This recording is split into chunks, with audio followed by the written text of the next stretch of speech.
Agora eu vou falar um negócio pra você, meu irmão. Quem tem homem, você que não bota as barbas de molho, rapaz. Que o cara faz 18 anos e quer dar na tua cara, meu irmão. É.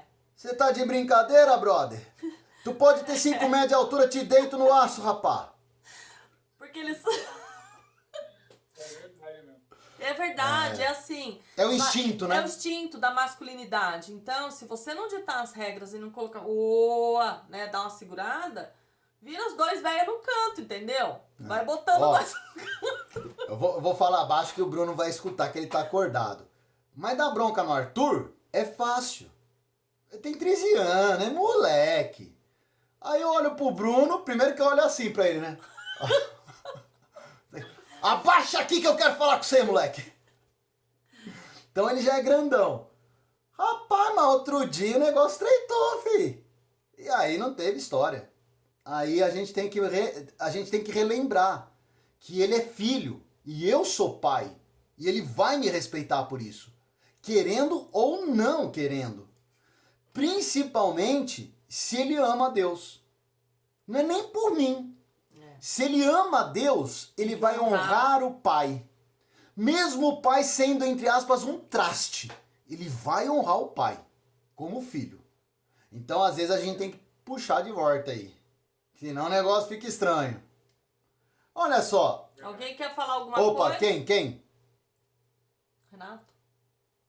Não ia falar nada não, só... Ô, sargento, desculpa aí. Vocês estão um pouco assustados com a aula de hoje, gente? Pode falar, tá todo mundo meio... Fala. Com a aula não, tô assustado com ela, né? Eu acho que semana que vem ninguém vai aparecer. É. Alessandra, você é louco? Imagina isso aqui fardado. Deus do céu. É nada, mas eu compenso de outra forma. É a Alessandra lá, ó, bonitinha, loirinha, olhinho claro, toda... Sou brava, gente. Que esses homens aqui é só no chicote. É só no tapa, senão não vai. Brincadeira. Mas olha só, então uma coisa é certa, que as regras precisam existir, isso é fato, que elas precisam ser conhecidas, isso é fato, mas presta atenção agora, que vem os tambores, você tá muito séria?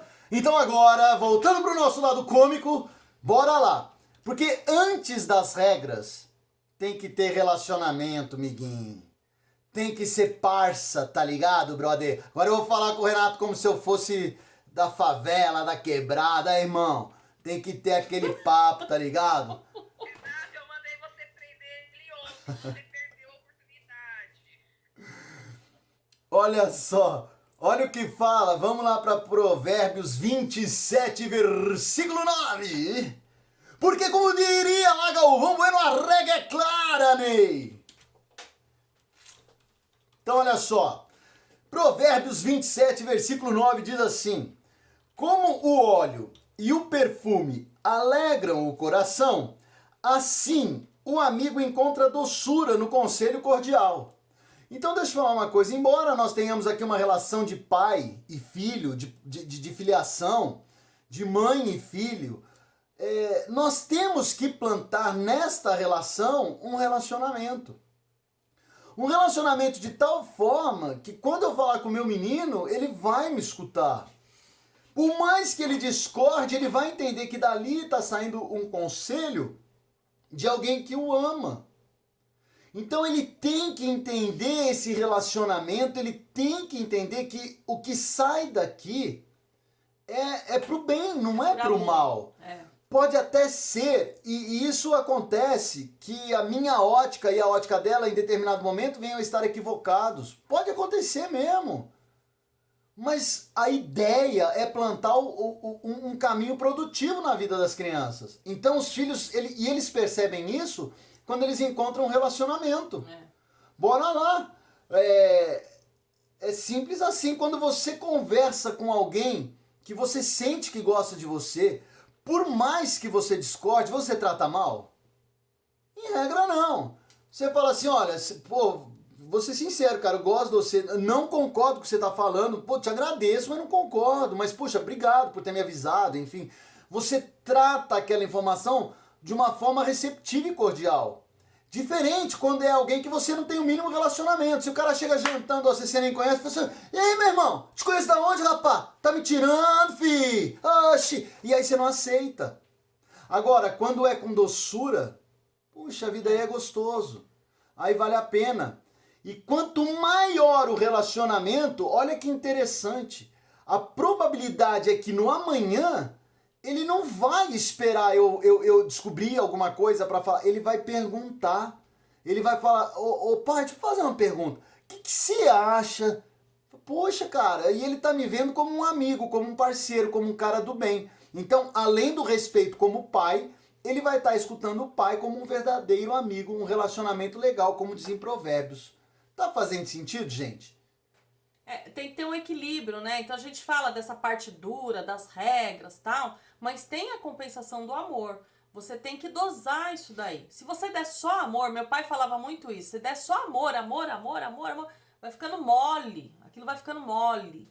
Se você der só regra, só obediência, só duro, aquilo vai embrutecendo. Então você tem que ter um equilíbrio, né? Então eu sou brava, tudo, né? Que vocês não conheciam esse meu lado, mas eu sou ao mesmo tempo muito carinhosa e muito amorosa. Gosto de conversar, gosto de gastar tempo com eles, perguntando da vida deles, investindo nesse relacionamento. Porque uma hora que eles precisarem, eles têm que sentir segurança, é um porto seguro, né? Então, e aí é que é todo eu acho que é a dificuldade da gente encontrar esse equilíbrio. Aí é o Espírito Santo, é Deus que vem e coloca isso para que a gente consiga seguir esse caminho. Verdade, ó, eu vi a Cíntia colocando aqui, gostei da sua tradução, Edu. Eu já ia falar, Cíntia tá ficando louca, porque o Edu não falou nada desde a hora que entrou, mas ele escreveu, né? E é legal mesmo a tradução dele. Olha como fala a Bíblia do Eduardo. Na minha tradução diz assim, que a amizade sincera dá ânimo para viver. E é verdade, né? Como é bom ter um amigo, não é? Como é bom ter um amigo. Então essa tradução é legal também, viu, Du? Agora, outra coisa que também é muito importante, a gente tem falado disso com frequência, né? E vocês podem pular lá para João, o Evangelho de João, capítulo 13. Sabe, gente, ninguém aqui está falando que os pais devem ser perfeitos. Não é isso. Acabei de falar que às vezes a gente erra. Às vezes ela erra, né? Eu não. Ela costuma errar bastante. Eu tô tranquilo, eu sou perfeito. Mas enfim, ela erra. Mas tá tudo bem. Porque Deus deu essa possibilidade dela errar. Né? Então olha o que fala em João 13. Até perdi o versículo. Viu como eu não erro? Ele tá com medo de apanhar depois. João 13, versículo 15. Diz assim...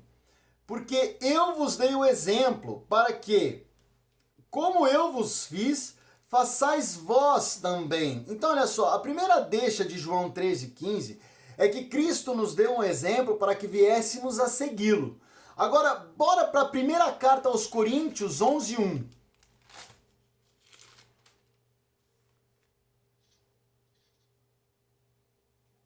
Olha só. Sede meus imitadores, como também eu sou de Cristo. Então, duas vezes, né? Primeiro ali Jesus falando e agora Paulo. Os dois falando que nós deveríamos repisar os passos de Jesus. Agora, esse repetir, inegavelmente, às vezes, eu não vou conseguir e vou falhar. Por isso que a ideia aqui é que eu tenha coerência. Qual é a coerência? Pô, meu pai quer ser igual a Jesus. Isso é coerente. Agora, ele não é perfeito. Porque a perfeição significaria que eu sou Jesus. Eu não erro nunca. E aí, agora falando sério, tirando a brincadeira de lado, nós erramos. Então, perfeito eu não sou, mas eu tenho coerência, eu quero ser Jesus. Então, olha só, filho, eu te dei uma bronca assim, assado, mas por qual motivo? Vamos ver na palavra de Deus, vamos ver se o pai tem razão. O pai tem razão. Ih, olhamos a palavra de Deus. Filho, aqui acho que o pai pisou na bola, né? Olha, gente, quantas vezes eu não repreendi? Ainda hoje ou ainda ontem eu falei com dureza. Depois eu falo pra ela, falei, olha, até acho que eu tinha razão. Eles tinham que ser repreendidos, mas não da forma como eu repreendi. Exortei com ira. E aí o cardo virou, tornou. E aí eu tenho um problema muito sério. Vamos ver, Filipenses 3,17, Du. Vamos pegar aqui Filipenses 3,17. Diz assim: irmãos, sede imitadores meus e observais os que andam segundo o modelo que tendes em nós. Mais uma vez ele falando, imita, segue os meus passos, segue como eu sigo e por aí vai.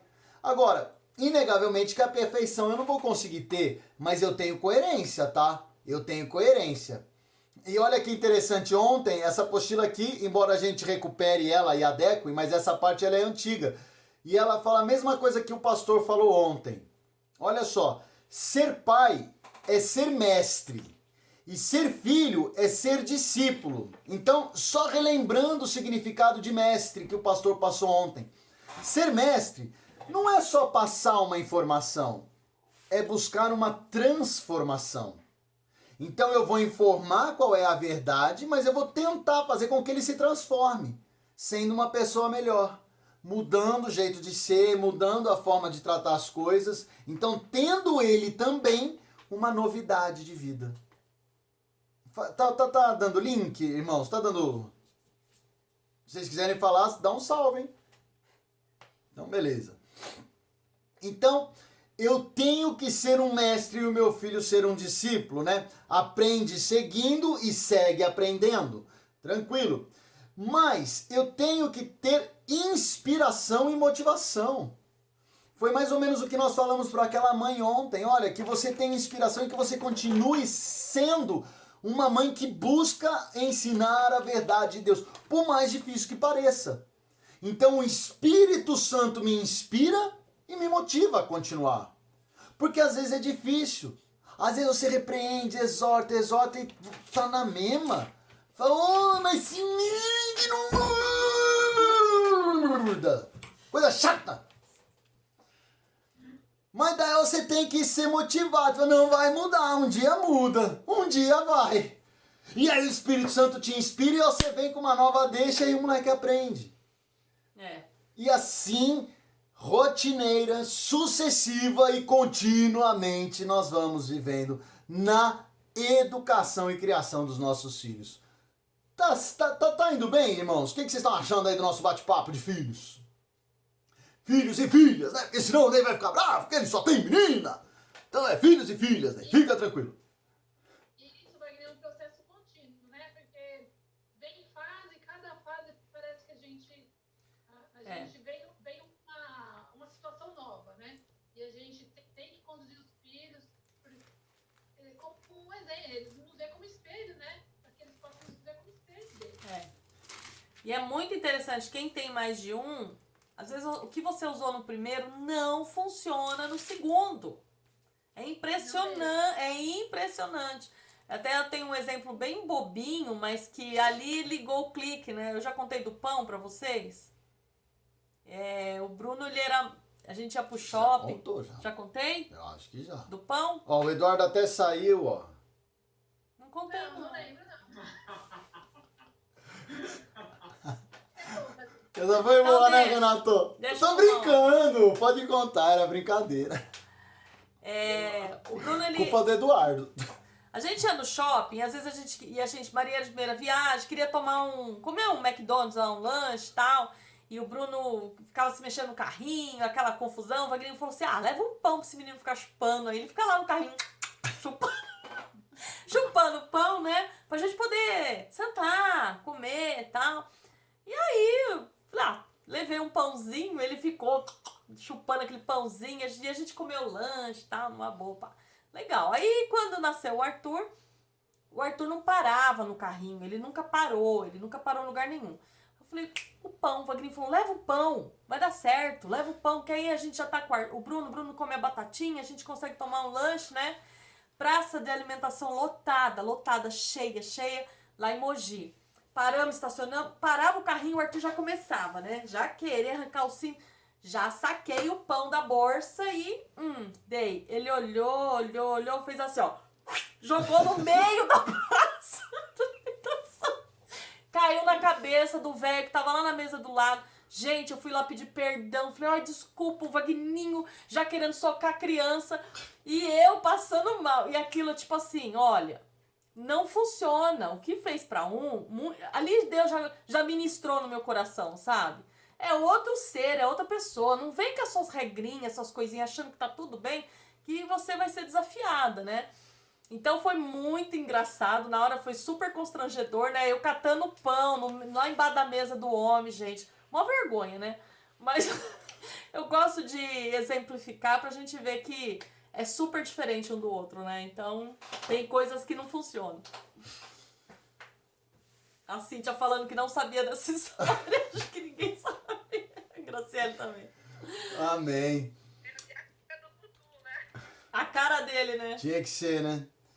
Então, olha só, irmãos.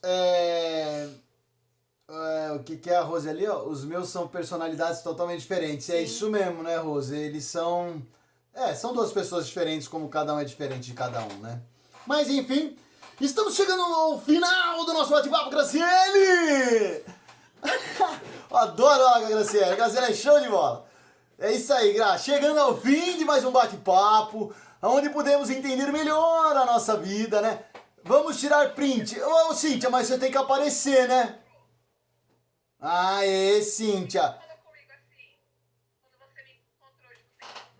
Ô, a Gra fazendo mó rebu, Renato, na rua. Polícia atrás dela. A guarda municipal. Coisa feia. Se não sou eu acalmar os homens.